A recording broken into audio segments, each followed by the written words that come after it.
Good morning, y'all.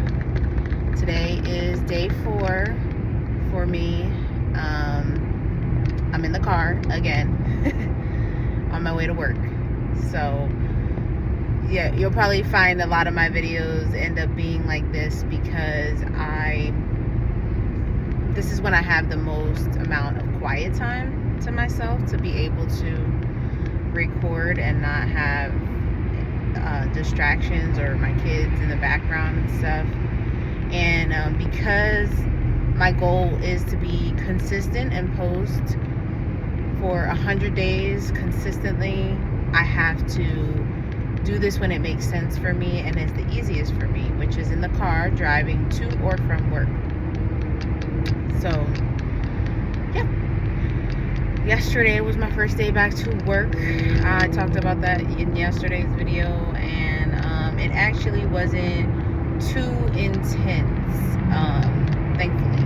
A lot of admin work, a lot of catching up, organizing and closing the loop on things, but ultimately it was not as overwhelming as I thought it would be. So that's good. Got a lot of meetings coming up for the rest of the week, so just was getting myself prepared for those and making sure I spent time on that yesterday. So,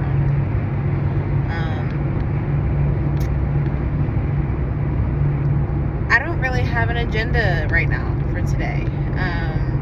I just am here talking.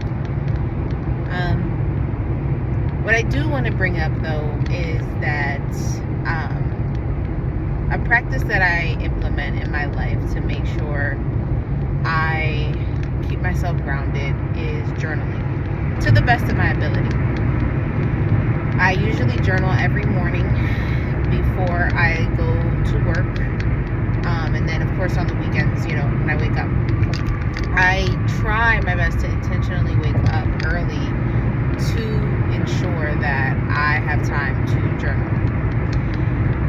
And it doesn't always happen, but I really try to keep that practice because I have a brain that is on overdrive all the time. I'm always thinking. I'm naturally curious. I enjoy learning. And so my mind is always kind of going. And I need to be able to clear it out. Sometimes I don't need to talk. I just need to write it out and get it out my head. And I'm going to apologize because it's going to get a little shaky here for a minute. But I really, really rely on my journaling practice to keep me grounded for each day. And this morning, while I was writing, I noticed I had a lot of shifts in what I was putting out on the paper. And at the end of it, I just realized that I'm really just, I've reached a point here where I just feel very tired. Last year, I believe it was last year. The years start to blur together. Last year I experienced some burnout. Not some, a good amount of it. My depression and anxiety were through the roof, and I actually ended up taking some time off of work. And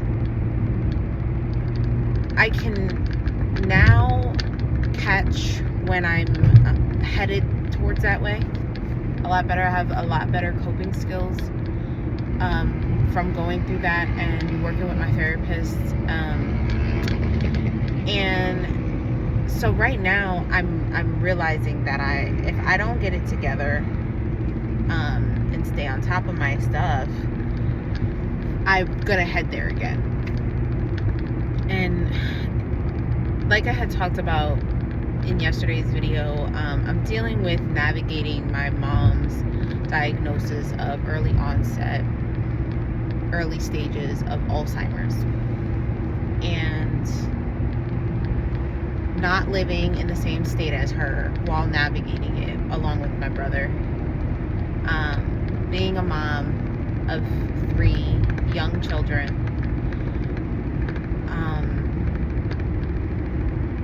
Being in school for my master's. Working full time.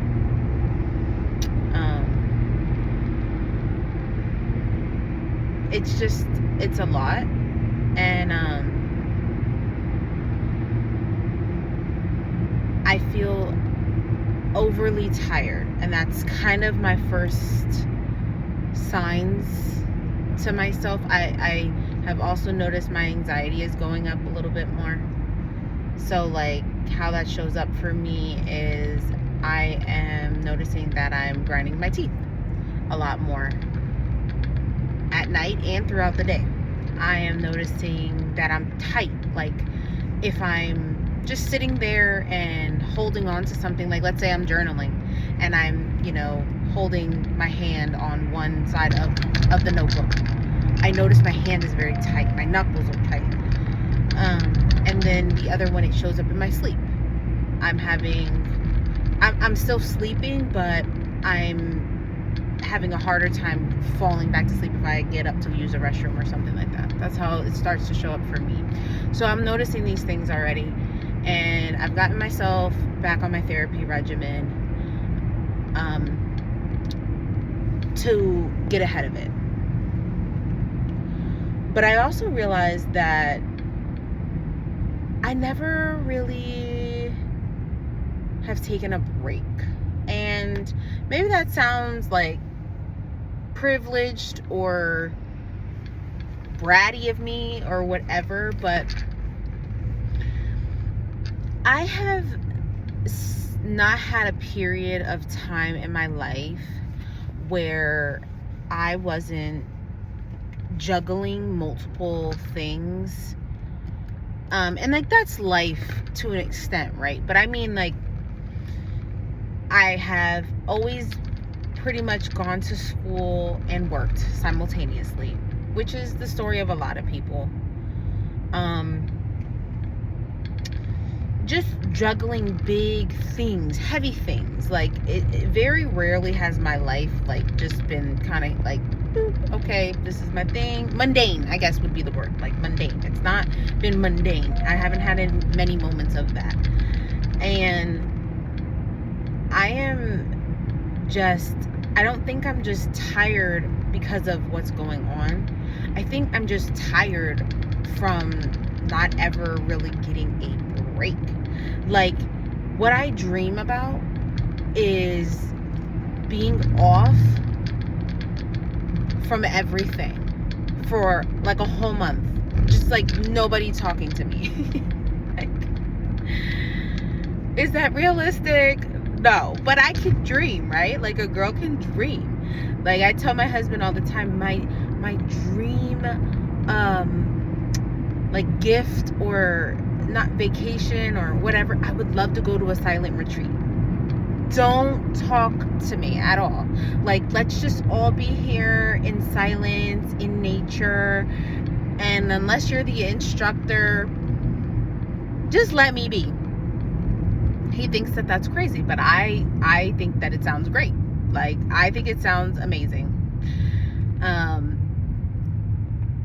But yeah, I mean, when you have so much stimulation, that is my dream, is to just have silence, to not have to get up and go. And part of that comes from the fact that we don't have much help with our kids at all, unless we pay for the help through a babysitter. So that makes it really hard to never really be able to rest. Every day is get up, get ready, get to work, come home, mom, and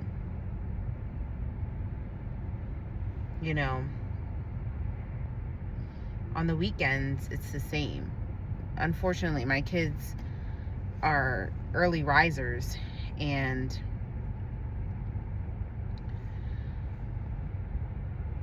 it's just, you know,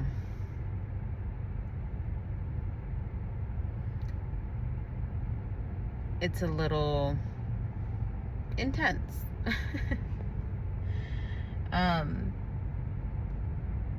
Yeah, I don't know. I guess I just feel like I've been on go mode for such a long time. And I mean, I'm 32, but as a kid, I was always very involved with my education and like my grades and school, and very rarely was I just doing one thing. Like I said, like so my education was important, and thankfully for me, I figured out that I wanted to go to nursing school pretty young. I was about 15 when I figured out that's what I was going to go to college for. So I was very driven in that way. And then at 16, maybe 15, I think it was 15, I also got my first job. So I worked and went to school. When I was going to college, taking my prereqs. There were times I worked 3 different jobs, and then, you know, always working and going to school, and just juggling a lot like with my family dynamics. And, you know, I tend to be like, so the joke growing up was always that I'm the golden child, right? Because I probably got in the least amount of trouble. I'm the youngest, so go figure. Like, I watched my sisters and my sister and my brothers get in trouble all the time, so I learned not to, you know, what not to do. And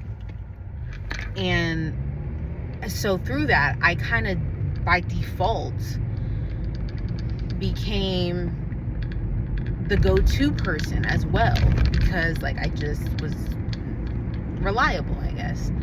And that comes with a very unspoken burden, being the responsible one. Even if you're not put in those positions, if that's just your nature, more reserved or calculated and organized, and just seem like you have it together, people will rely on you subconsciously, even if it's not their intention. And that, I'm realizing at 32, like, it's all kind of just starting to come to a head. And so I feel like a lot of my emotions and my tiredness and my exhaustion is almost like in a rebellious way. It's like I have held on for all these years being the responsible one, the reliable one, the one that, you know, is doing what they need to do, and doing what they need to do for everybody else, making sure everybody else is doing what they need to do, and this and that, and now I'm just I'm like tapped out. I'm tapped out. Sorry, the sun is super bright.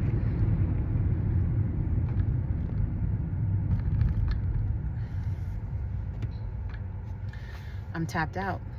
Yeah. And that's what I'm realizing. Like, that's why I'm like, oh, I would be happy if I just took a month off and didn't talk to anybody. Like, don't call me. I don't want you to have access to me. I don't want you to rely on me. Like, just leave me alone. So, I don't know. I wonder if anybody else is feeling that way, or what's going on. I don't know.